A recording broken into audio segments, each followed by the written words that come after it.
Olá, sejam todos e todas muito bem-vindos e bem-vindas.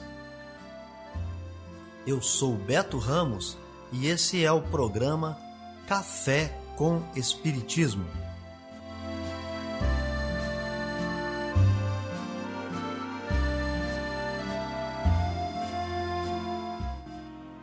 Um programa diário que aborda temas da filosofia, de conhecimentos gerais e de espiritismo. A verdade é o conhecimento que liberta.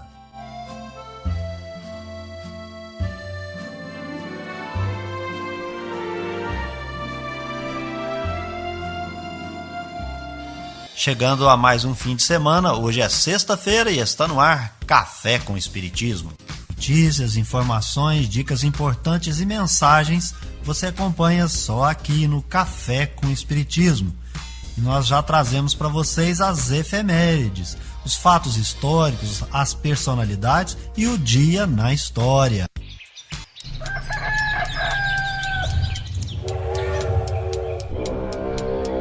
Dia na história. O dia 8 de outubro é a data que marca o nascimento do compositor Louis Vierne. 8 de outubro é o Dia Nacional de Doação do Cordão Umbilical, uma comemoração criada pela Lei 13.309, de 6 de julho de 2016. O objetivo é estimular a doação por meio da coleta de sangue do cordão umbilical e da placenta feita logo após o parto, com o consentimento da mãe. 8 de outubro é o Dia do Nordestino, criado em homenagem ao centenário do nascimento de Patativa do Assaré. 8 de outubro é o Dia da Preservação do Patrimônio Cultural do Estado do Rio de Janeiro. Notícias do Brasil e do mundo é aqui no Café com Jornal. Os aeroportos da Infraero devem movimentar aproximadamente 700 mil viajantes neste feriado prolongado de 12 de outubro, um crescimento de 62% em relação ao mesmo período do ano passado. São cerca de 5.500 voos previstos, 48% a mais do que em 2020. Só os aeroportos de Congonhas, em São Paulo, e Santos Dumont, no Rio de Janeiro, devem movimentar juntos em torno de 320 mil passageiros. Os dias de maior fluxo nos 37 aeroportos da estatal devem ser esta sexta-feira, com quase 150 mil viajantes, e a próxima quarta-feira, dia 13, com 140 mil. Com o avanço da vacinação e a queda nos números da pandemia, os brasileiros estão voltando a viajar. Em São Paulo, cerca de 440 mil pessoas devem passar pelos terminais rodoviários da capital entre os dias 8 e 13 de outubro. No Distrito Federal, 37 mil passageiros devem embarcar e desembarcar no terminal rodoviário interestadual. Um deles é o servidor público Ismael Barão, que quer aproveitar o feriado para passar uns dias com a família em Patos de Minas. Eu devo ir de ônibus, apesar de me sentir totalmente seguro por causa dessa pandemia, mas pelo custo, como eu vou sozinho, então eu preferi arriscar, sabe? O conselheiro da Associação Nacional de Empresas de Transporte Rodoviário de Passageiros, Paulo Miguel, diz que a retomada do setor ainda está lenta, mas que as expectativas são boas para o feriado. Perspectivas, cada dia cresce mais. Nós hoje estamos esperando a média de 50% do movimento, desse no dia 12, do movimento de 2019. Já a Associação Brasileira de Indústria de Hotéis informa que alguns destinos chegam a registrar até 90% de unidades reservadas. A tendência são destinos de ecoturismo, resorts e cidades menores, tanto no litoral quanto no interior. Destaque para as regiões Nordeste e Sul. Da Rádio Nacional em Brasília, Gabriel Brum. A Federação Internacional de Natação irá apresentar uma série de recomendações estratégicas que foram projetadas para modernizar a organização durante o Congresso da FINA, que deve acontecer no início do Campeonato Mundial de Natação FINA e Festival Aquático em Abu Dhabi, de 16 a 21 de dezembro deste ano. O Comitê de Reforma da FINA trouxe mudanças que irão revisar a governança, comunicação, marketing, igualdade de gênero, eventos, proteção do atleta, medicina do esporte e desenvolvimento do esporte do corpo diretivo. A iniciativa levará as 6 disciplinas da FINA, natação, polo aquático, mergulho em altura, águas abertas e natação artística, para uma nova era. Mais de 70 pessoas trabalharão em suas modalidades para o desenvolvimento da natação brasileira, visando tanto a participação nos Jogos Olímpicos de Paris quanto nas demais edições olímpicas. Com esse objetivo, a Confederação Brasileira de Desportos Aquáticos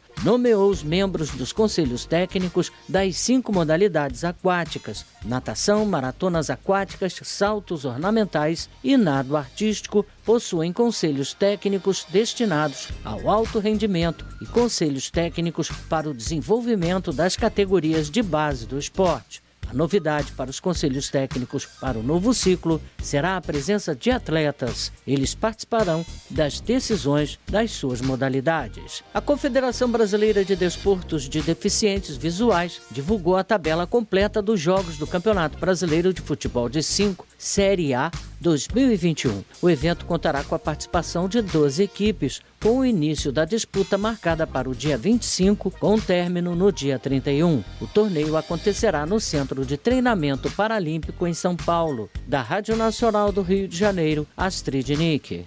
Está liberada a entrada de estrangeiros vindos do Reino Unido, Irlanda do Norte, Índia e África do Sul, desde que apresentem exame negativo para a Covid. A medida, que passou a valer desde a última terça-feira, retirou as restrições de entrada desses passageiros de voos internacionais vindos dos 3 países. Com a nova regra, os estrangeiros que desembarcam no Brasil devem apresentar às companhias aéreas o resultado negativo para a Covid-19 em até 24 horas antes do momento do embarque, para os testes de sangue e saliva, ou em até 72 horas antes do embarque para exames de PCR, o do cotonete no nariz ou garganta. Não será exigido cartão de comprovante de vacina contra a Covid. Os passageiros também devem entregar um comprovante de preenchimento da declaração de saúde do viajante 24 horas antes de viajar, onde se comprometem a respeitar as medidas sanitárias que deverão ser cumpridas durante o período em que estiver no país. Já a partir de 1º de novembro, fica autorizado o transporte de passageiros por cruzeiros e embarcações pelas costas brasileiras.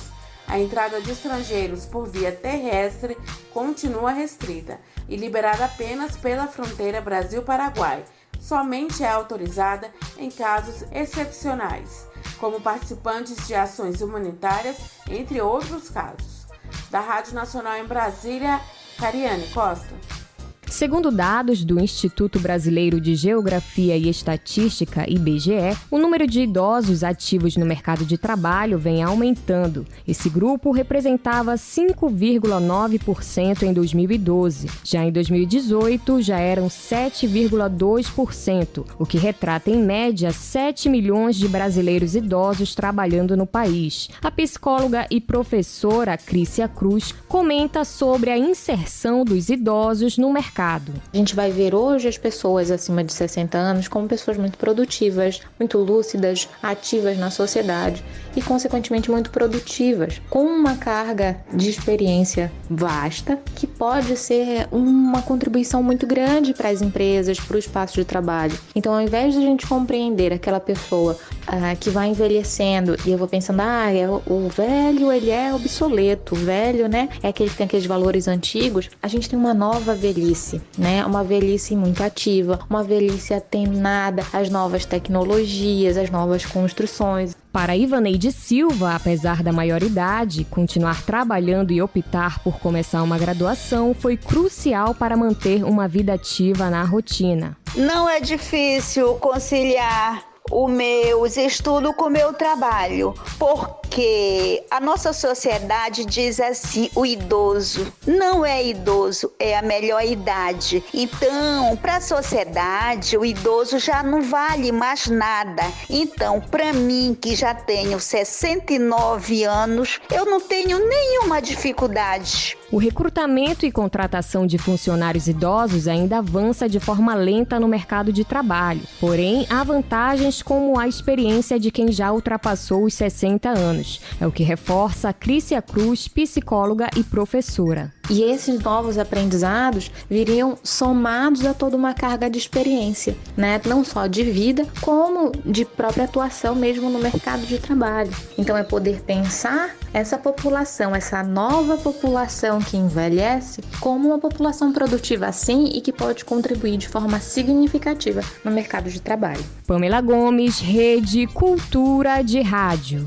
Começou nesta semana o 38º Festival de Dança de Joinville. Nesta quinta-feira foi oficialmente aberta a 38ª edição do festival, considerado o maior festival de dança do mundo, que reúne bailarinos de 18 estados. Por conta da pandemia, o evento, que acontecia em julho, foi adiado para este mês no novo formato, o híbrido, com apresentações presenciais e online. Nesta edição são 206 apresentações que disputam a mostra competitiva. Ao total, inscreveram-se 1.693 coreografias para a categoria, uma das principais do evento, que acontece todas as noites até o dia 14 de outubro. Entre as atrações do festival estão as mostras competitivas, palcos abertos, meia ponta, feira da sapatilha, cursos, workshops e outros eventos. O festival de dança ocorre até o dia 16 de outubro. A programação completa do evento pode ser acessada pelo site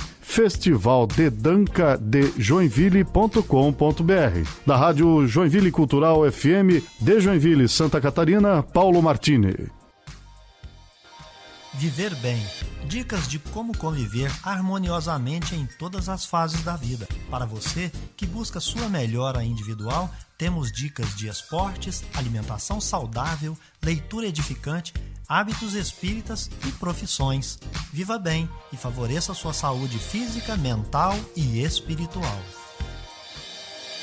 A nossa dica do Viver Bem de hoje é leitura edificante. E nós trazemos uma vez mais Allan Kardec, que vai esclarecer que para termos noções básicas, introdutórias do Espiritismo, é preciso estudar o Livro dos Médiuns, um guia para aqueles que querem se entregar à prática das manifestações, porque lhes dá conhecimento dos meios próprios para se pôr em condições necessárias a se comunicar com os espíritos. Trata-se de um guia, tanto para os médiuns como para os evocadores, e é, sem dúvida, o complemento de O Livro dos Espíritos. Allan Kardec também recomenda o estudo da Revista Espírita, que é uma variada coletânea de fatos, de explicações teóricas e de trechos isolados que completam o que se encontra nas obras O Livro dos Médiuns e O Livro dos Espíritos, formando-lhes, de certo modo, a aplicação. A sua leitura pode ser feita simultaneamente com quaisquer daquelas obras, porém será sempre mais proveitosa e, sobretudo, mais inteligível se for feita depois de O Livro dos Espíritos. Amor à sabedoria. Está no ar o Filosofando. Ética da moderação ou assunção de responsabilidades? A teoria platônica sobre a ética é assunto para superespecialistas. Mas a teoria aristotélica lembra mais uma espécie de prática cotidiana de competências que a maior parte dos adultos adquire por meio da experiência. Os pais exercitam os filhos a ter comportamento adequado com relação a outras crianças, e adultos aprendem como ser sensíveis e moderados em suas relações com os outros.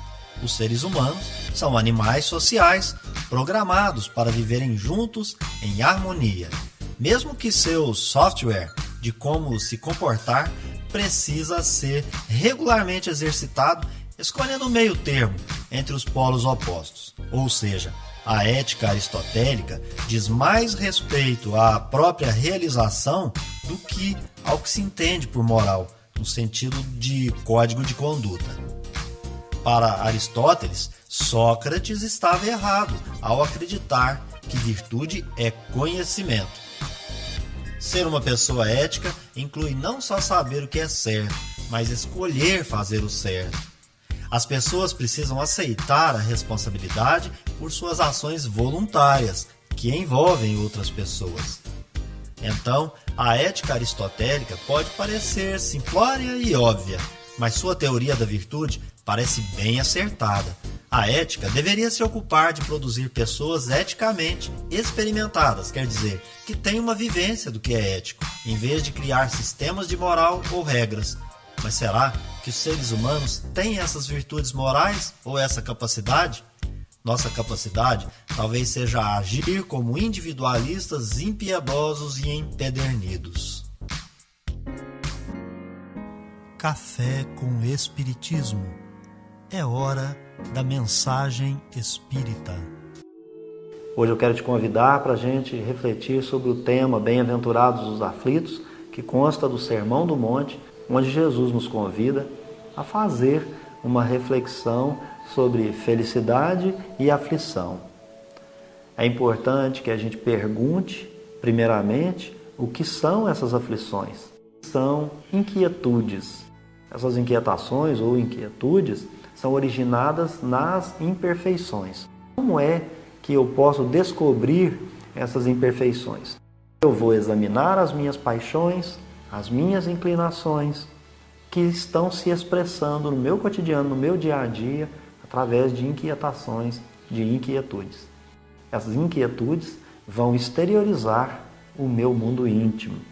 Examinando essas inquietações, eu tenho condições de colocar limites e freios que caberá só a mim o fazer. É a expressão do conheça-te a ti mesmo. Porque é necessário lembrar que as aflições que eu não domino tornam-se tempestades emotivas. É o desgoverno, o descontrole, a própria loucura que nos faz retornar a um estado de barbárie, a um comportamento primitivo. Na atualidade, infelizmente, o que nós mais encontramos de inquietudes, uma delas é a intolerância, é a inquietude do fanático. É aquele que não vê, não ouve e não fala. Ele não vê senão aquilo que ele deseja ver. Ele não ouve senão o próprio discurso. E ele também não fala em outra coisa senão das próprias intolerâncias. O intolerante ou o fanático, ele traz em si a aflição que afeta vários campos. O campo doméstico, o campo profissional, o campo do sentimento e o campo do raciocínio. Essas expressões desse fanatismo vai ocorrer na política, na religião e entre pessoas, inclusive no âmbito, como dito, doméstico. E esse tipo de aflição, exteriorizado por outras pessoas, vai nos trazer uma obrigação, que é sermos tolerantes. Porque quanto mais eu dou vazão às pequenas aflições, mais elas vão me prejudicar no futuro. E é o dia a dia que vai me permitir exercitar autocontrole. E alcançando o autocontrole, é lógico que o meu prêmio vai ser uma paz interior, uma paz de espírito e também o amor. Mas nós não podemos confundir essas questões. Há uma grande diferença em ser bonzinho e em ser bondoso. O tolerante precisa ter equilíbrio. É necessário lembrar da questão 13 do Livro dos Espíritos, que nos diz que Deus é soberanamente justo e soberanamente bom. Que justiça e amor sempre devem estar equilibradas. Porque tolerância indiscriminada, ela se torna desordem. E nós, como criaturas, somos limitados. A gente só pode ajudar por algum tempo, por um tempo. Chega a um determinado momento que, se você quiser tolerar, você vai ultrapassar uma barreira que ela não é muito boa. A gente, às vezes, é instado a ter que fazer algum acordo com o mal. O tolerante não faz acordo com o mal. O tolerante, ele auxilia, mas ele não faz acordo com aqueles que já têm conhecimento. Esse conhecimento trazido pelo Consolador pela terceira revelação.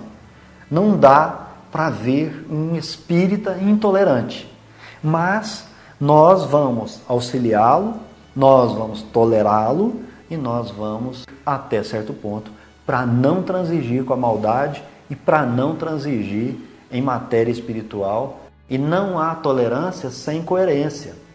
Eu preciso ser coerente com valores, eu preciso ser coerente com a mensagem que eu quero passar, eu preciso ser coerente com o meu discurso e com as minhas ações. Eu preciso sim ser tolerante, mas eu não posso transigir com a maldade. Como eu sou um espírito milenar, eu venho há algum tempo conseguindo um patrimônio e aí eu tenho as experiências reencarnatórias para externar esse patrimônio e colocá-lo à prova, inclusive para mudar de faixa vibratória, para sair de um grau evolutivo e ir para um grau acima. Como testes nós vamos ter, por exemplo, quem vem para ser testado na caridade, ele vai encontrar ao seu redor muita ingratidão. E aquele, claro, que vem para testar a tolerância, vai ter à sua frente a maldade. Não é o que nós estamos vendo hoje em dia, mas nós precisamos ser tolerantes, mas não transigir com o mal. E nós estamos vendo algumas pessoas que promovem até atitudes, atividades caritárias, participam de ações, mas estão defendendo coisas que, no fundo, está defendendo o mal, está defendendo pensamentos que não são de acordo com a lei de Deus. A gente aprende que encarnar é ao mesmo tempo teste e resgate. E, óbvio, dentro desses testes e dentro do resgate que eu vou promover, eu vou encontrar pela minha frente as paixões que vão me inquietar e vão provocar situações para que eu controle as emoções. E nós estamos vendo descontrolados, desgovernados, pessoas à beira da loucura. É necessário sempre estar lembrando que eu vou ter boas paixões, que me faz crescer, e vou ter más paixões. Como é que eu vou diferenciar uma da outra? As boas paixões, elas vão me permitir conhecer a mim mesmo e tomar posse e comandar os meus próprios sentimentos, porque elas se expressam em sentimentos. Por outro lado, elas se tornam más paixões quando passam a ser tempestades emotivas, porque as minhas ideias passam a ser mais importantes do que pessoas. E isso é algo que nós precisamos vigiar muito. Isso não pode acontecer, porque nós estamos muito mais próximos do primitivo do que da razão. A gente começou no processo de desenvolver a razão, mas nós ainda não dominamos a razão propriamente dita. Se eu passo por esses estágios, eu vou controlar as minhas aflições menores, vou evitar as maiores e vou ter um resultado, como a gente já mencionou aqui, de paz, de tranquilidade e de amor. Consequência disso, felicidade, bem-aventurança. E é por isso que Jesus nos ensinou: bem-aventurados os aflitos. É isso então, pessoal. Se inscreva no nosso canal, deixe sua impressão em comentário. Um forte abraço e até o próximo Café com Espiritismo. Fui! Este foi o nosso programa Café com Espiritismo. Um oferecimento de Instituto Revelare. Se inscreva em nosso canal, acione o sino das notificações e se torne membro para apoiar os projetos. Nós nos encontramos no próximo episódio.